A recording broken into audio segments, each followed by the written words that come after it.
Skid Row Radio. You're listening to radio station WSKID.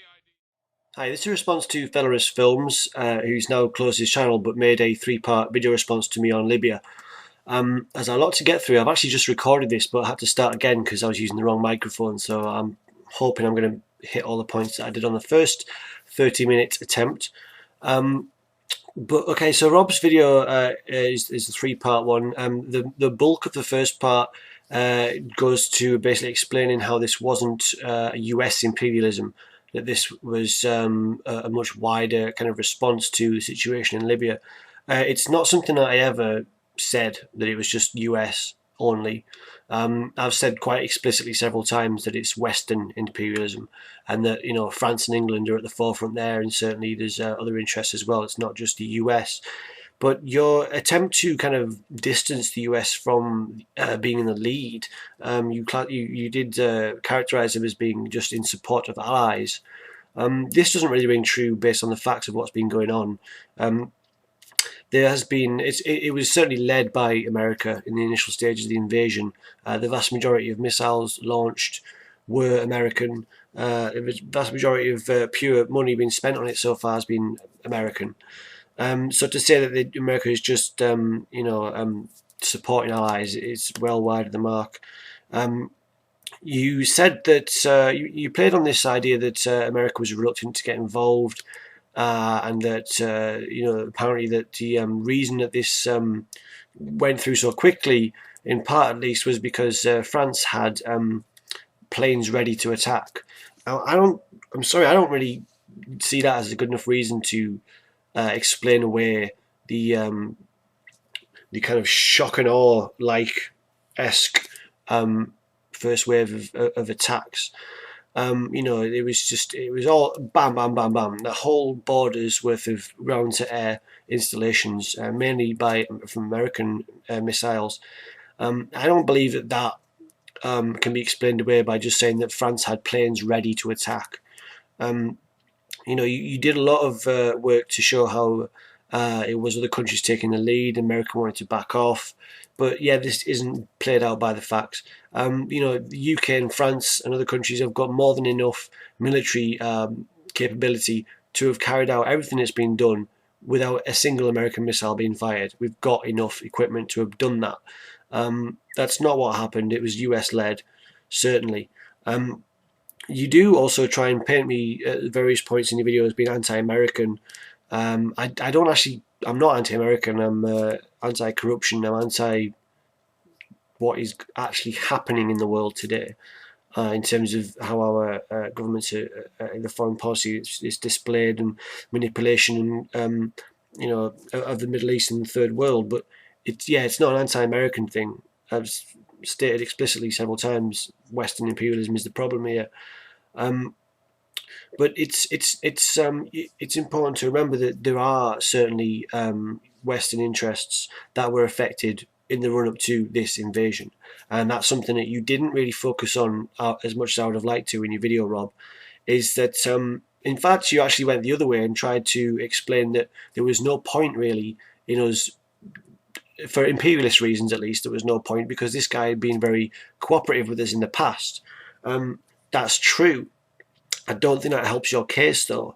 What it does do is illustrate the fact that, the West is by and large turned a blind eye to, in fact, more than that, actually assisted Gaddafi in maintaining and building his regime, which has always been as suspect as it is now. There just hasn't been that sustained uprising as there has been, an uprising stimulated by ourselves for several months on the ground with special forces, which I'll talk about in a bit. But so yeah, your point about the fact that Gaddafi had been helping us, I don't see how that helps disprove anything that I've said.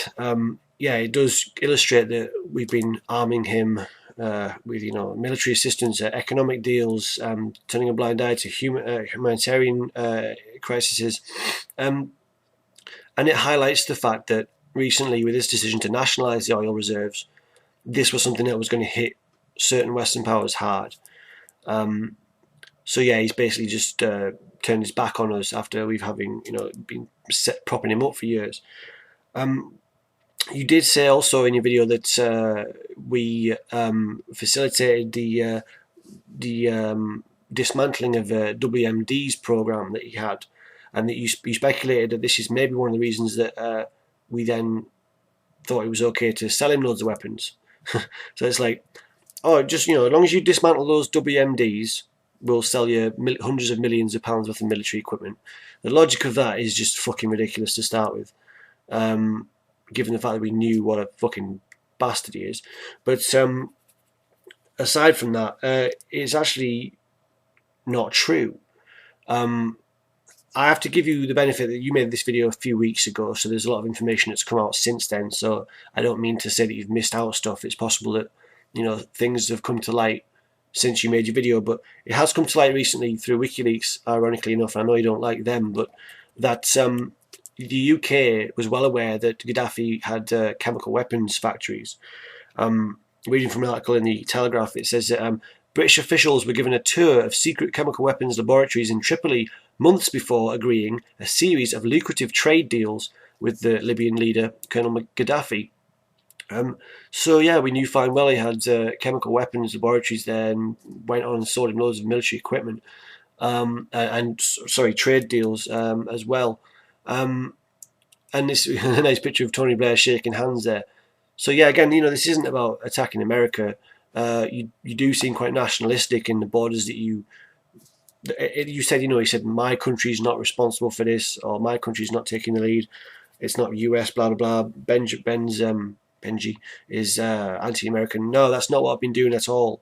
I've been clearly criticising Western imperialism.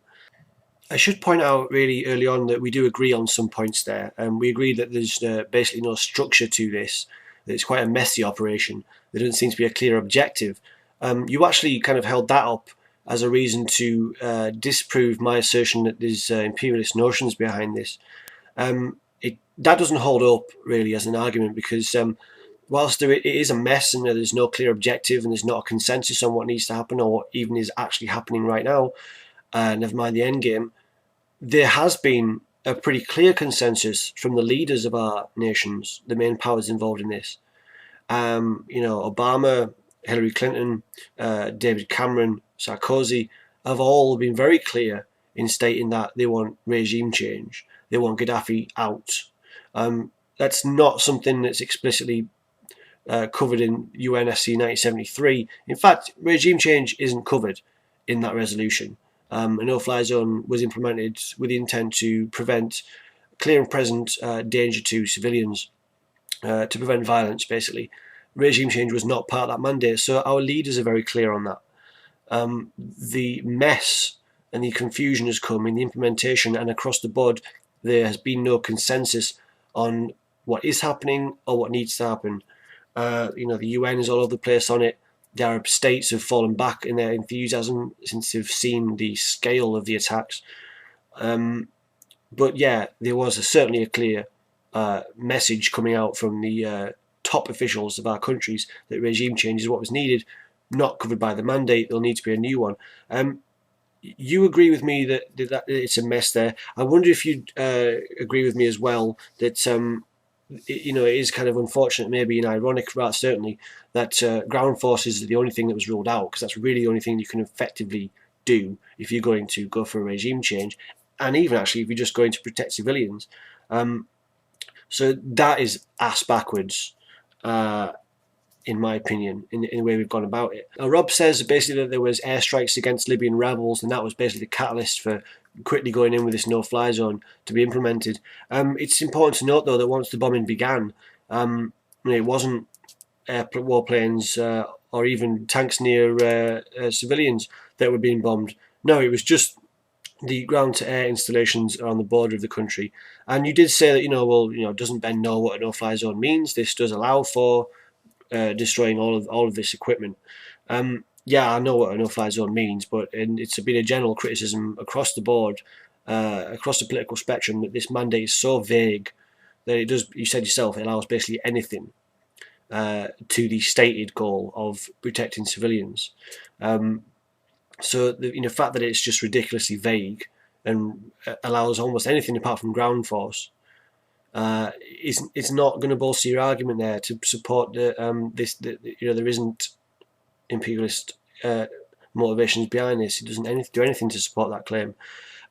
You did suggest there, and I'm not sure if this is speculation, but you did suggest that the UNS 73, whilst ruling out ground forces, it didn't rule out special forces.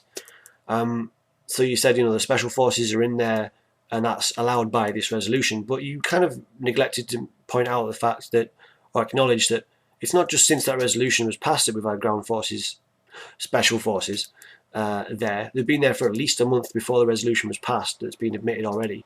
We don't know exactly how long, but I'm guessing it's a lot longer. And yourself and other people have pointed out that that's just what they do. That's not unusual. I know that's not unusual. It is something that I've seen people being surprised by. It's not something that I'm surprised by. And yes, I know that is just what they do, but I don't think that's adequate enough explanation to just write it off as, yeah, that's just what they do. The fact of the matter is they've been there stimulating this uprising, arming and aiding and assisting, and we have all the expertise and training and resources and this kind of thing. That it's clear if you look at any report from coming out of Libya now that there's no organisation there, there's no expertise. It's a complete mess. You've just got random little groups of just normal looking guys with a few missile launchers, and it's really a pathetic uprising if it's something that's supposed to be on the scale of regime change, battling this regime that we've been arming with hundreds of millions of pounds worth of military equipment for years. But we agree on that. We agree that it's a mess.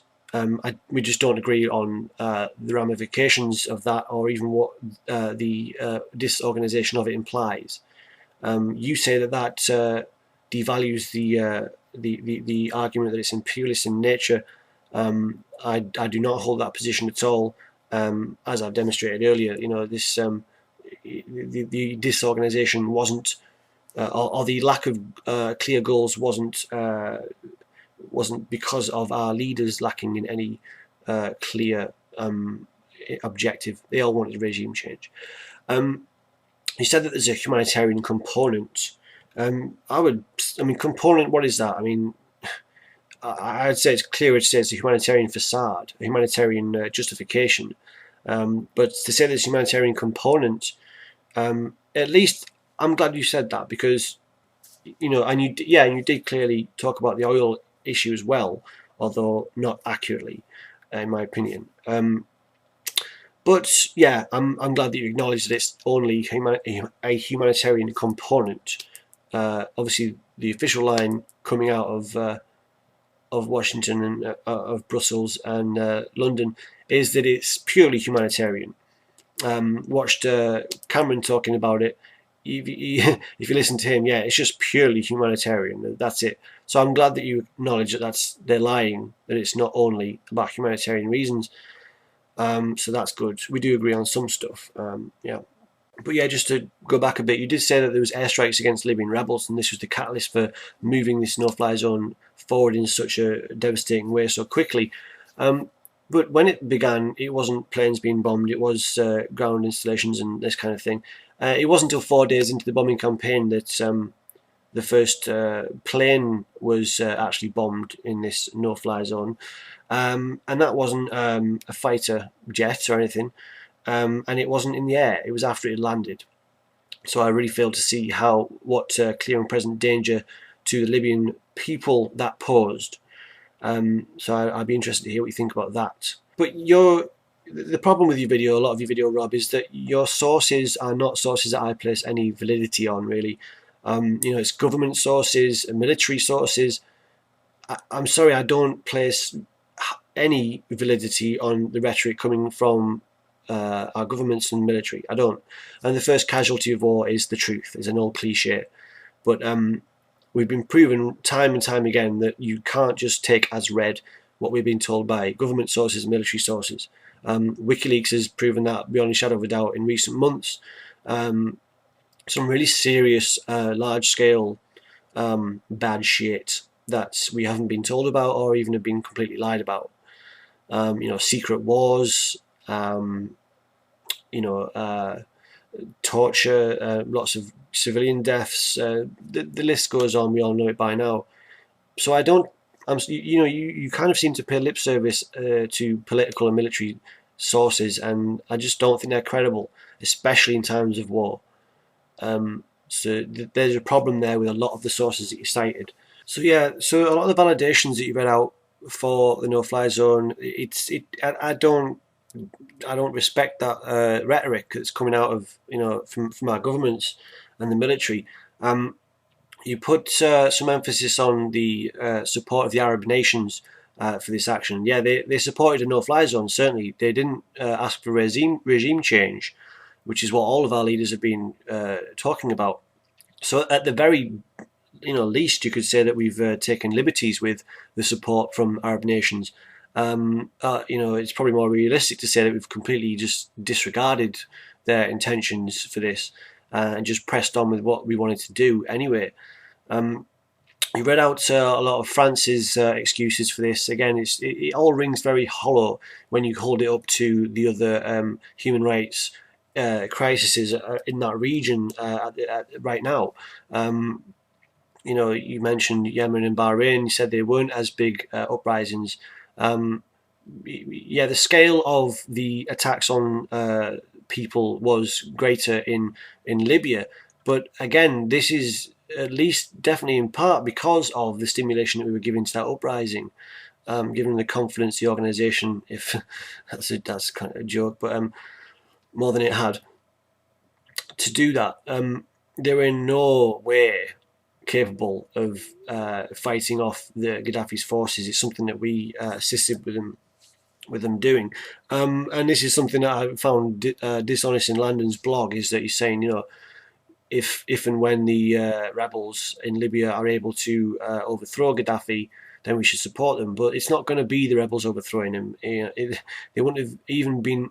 They're not any closer now than they were before we intervened. They wouldn't have got anywhere near at all without our help, and it's not going to happen without our help. It's going to be us that does that. The regime change will be carried out by us. It won't be, a grassroots civil uprising. It will be a regime change instigated and orchestrated by foreign powers. And if that's not an invasion, because it's not boots on the ground, okay.